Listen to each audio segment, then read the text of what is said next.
So when talking about the Bible, at this point, in Thutmose III, we need to talk about the question, when did the Exodus happen?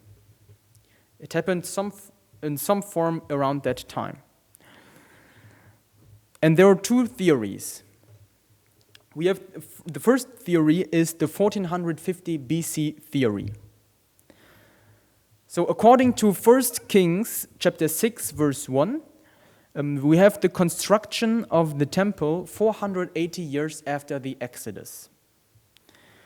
And then when we know, or we assume today, that the temple was built around 960 BC. When we calculate that backwards, we see that the Exodus was in the time of Thutmose III, around 1440 BC.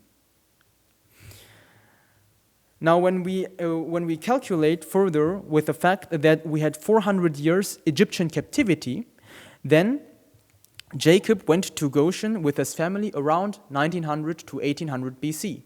This also matches with the time of Sesostris III, who reigned in that time. So Joseph was probably the vizier of Sesostris III in the Middle Kingdom. So this makes, from the history, this makes all sense. And the problem that some people have with this theory is that there are no archaeological findings at the time of Thutmose III that point to the Exodus happening in his reign. So when we reconstruct that whole story, according to the 1450 BC theory, so we have the immigration of Jacob's family to Egypt around 1880 BC. This matches with the life of Abram again, who was born around 2160 BC. Then we have the enslavement under a new king, possibly the 13th dynasty or the 15th dynasty, the Hyksos. So the Hyksos dynasty. Then we have the birth of Moses around 1530 BC.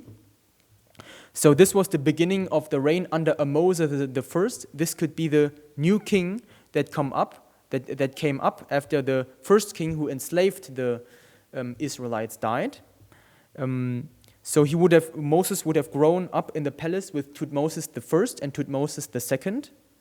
The Exodus was 1440, and the entry into the promised land of around 1400. So this would be the 1450 BC theory. And then the second theory is the 1250 BC theory. So in the book of Exodus, we read that the Israelites built Ramesses and Pithom. Yeah, the Israelites could have really built Ramesses. So Ramesses is the city that is mentioned in the book of Exodus. And why does this make sense? Because Ramesses was the city directly built over Avaris. We know that Avaris was the Hyksos city, and Ramesses was directly built over the city. So there are like two layers over each other. So when we date that back, 400 years captivity, 1250 plus 400, we get to 1650. This is exactly when the Hyksos took power in Egypt. That meant that probably this could also make sense because the Hyksos were Semites, Jacob and his family were Semites, so they were friendly to each other. This could make sense that they came in there, the family, with the Hyksos. The problem is that the archaeological findings go against this theory. There's the Meremphtha stele, 1208 BC, dated on 1208 BC, and it lists all countries who were either the vassals or the friends of Egypt. And from there, when we zoom in a little bit, here stands that Israel is already listed as an existing country in the world. But the problem was when they made the Exodus 1250 BC, around 1208, there would be this wouldn't make sense because the Israelites wouldn't be a country there; they would still be conquering the lands. And then we have the Berlin pedestal, dated around 1360, and the Berlin pedestal testifies Israel as one of Egypt's enemies that were defeated by Egypt, probably in the time of Judges. And when Israel was already existing in 1360 BC, this 1250 BC theory wouldn't make sense. But when we would reconstruct it at all, then we could say Jacob and his family moved to Egypt around 1650 BC.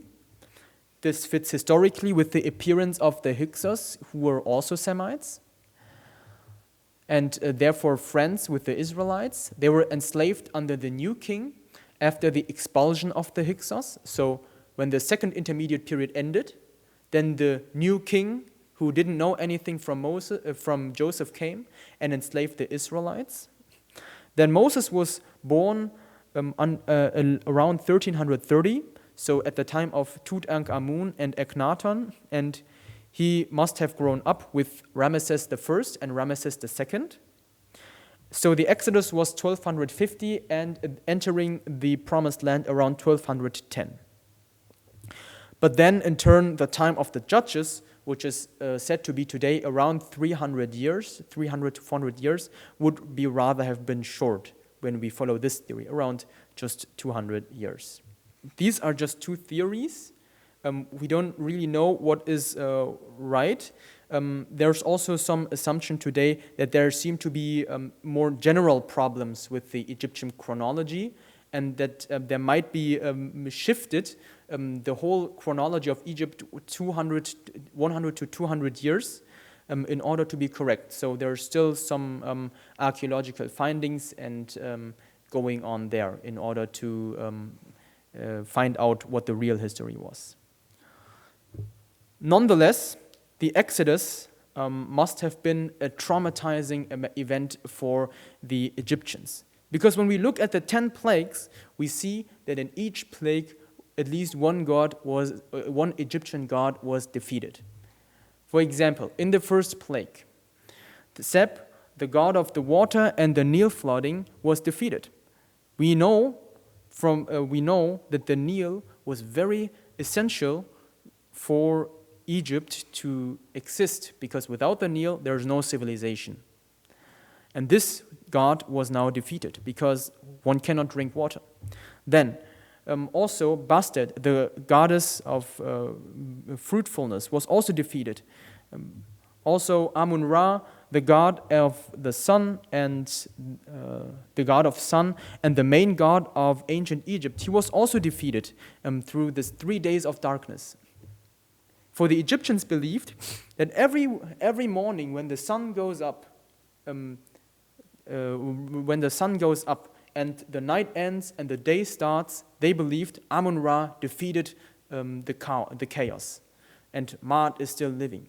But then, 3 days there was darkness. The 3 days there was no Amun-Ra, and 3 days chaos and darkness defeated Amun-Ra. So they saw their main god is dead. Then we also have Isis, the goddess of life, of birth, and of rebirth. She was defeated in the 10th plague when God killed all firstborns in Egyptians. Also Ptah, the god of creation and crafting, the giver of life, he was also defeated in the 10th plague. So the Egyptians saw that all their gods are dead. They are powerless before the real God, the God of the Israelites. They also saw that Pharaoh is not God. He is powerless. He cannot do anything against the real God of the Israelites. And when we look at those 4 principles again, we see a sacred God kingdom with a godlike king. This principle was denied because Pharaoh is not God, and the Pharaoh is just a human who has no power. Then we see the Nile flooding does not exist anymore because the water of the Nile all became blood. Then the third principle also, the religion and the whole mortuary cult was useless because the Egyptian gods, they were powerless. And they still had this 4th principle, but 3 of these 4 principles, they were not existing anymore. And because the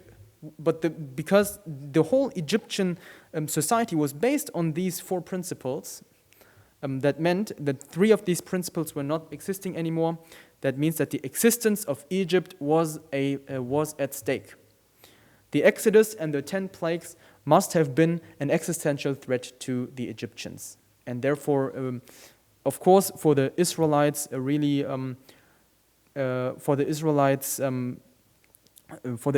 this was the continuation of God's story with them, but for the Egyptians, a very bad event that they didn't really like to remember. And maybe that is also the reason why we don't find any findings in the archaeology. So when we talk about the Exodus, what is the role of Moses, the Exodus, and its relation to the new kingdom? We see that the new kingdom, it seemed to be unbeatable. But we also see it could never stop God's promise and God's counsel. And God clearly showed to the Egyptians that He is the real God. In Exodus 7:5 He said, so before the 10 plagues, "And the Egyptians will know that I am the Lord when I stretch out my hand against Egypt and bring the Israelites out of it." And as a slave nation, neither the Israelites nor the Egyptians would have ever imagined that they would make the Exodus and go out of Egypt. But through the hand of God, who defeated all the Egyptian gods and who also defeated the Pharaoh, the Israelites could, like a wonder, they could exit Egypt and make the Exodus. So God used one leader, Moses, to restore a slave nation, Israel, with God's wonderful hope and grace and vision to be His chosen people, and He also gave the Israelites a new identity and a new life. Exodus 19:5 and 6 say, "Now if you obey me fully and keep my covenant, then out of all nations you will be my treasured possession. You will be for me a kingdom of priests and a holy nation." And this was a 180-degree shift. The Israelites were a slave nation, were hopeless and no hope. But now God gave them the identity to be a great blessing for all people as a kingdom of priests. And in this way, God continued to write His story with His people, and through one leader, Moses, through one person who co-worked with God, the salvation history of God could be continued.